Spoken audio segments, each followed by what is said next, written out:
Hi, in today's lesson we're looking at the modal verbs of advice should, ought to, had better and must. We'll look at how and when to use them with plenty of example sentences. Keep watching until the end where there'll be some exercises to see how much you've learned. So let's get started. When talking about the right thing to do, we use should. Bob should take more care when he's skiing. It's a good idea, but he doesn't. I shouldn't eat so much ice cream. It's a bad idea, but I still do. It's more like if I were you, I advise you to not eat so much ice cream. Talking about the past, we use should plus have plus the past participle. So I should have told the truth.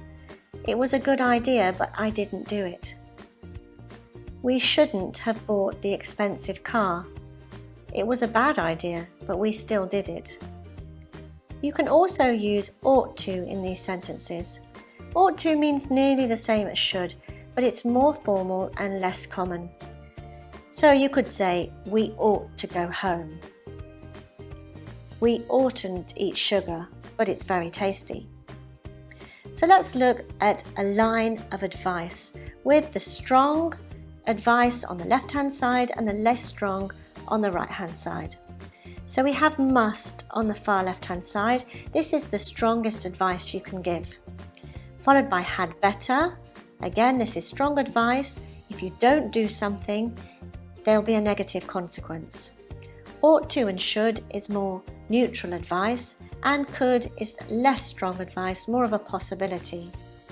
So let's look at some examples. You must give up smoking. This is advice which I feel very strongly about. You'd better start exercising.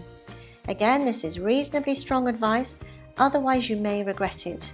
There's often a bad outcome if you don't follow the advice. It's had better, and although this is have in the past, it has a meaning for the present or future and not the past. So had better is used for specific situations, not for things in general. Should can be used in all types of situations to give advice. So you should eat more healthily, or you ought to eat more healthily. This is general advice. And finally, you could stop eating meat. Again, this is only a suggestion. Let's look at the negative. We use had better not and oughtn't to or shouldn't. So you'd better not forget to give the money to mum. Or you shouldn't wear those shoes for the interview tomorrow. Or you oughtn't wear those shoes for the interview tomorrow.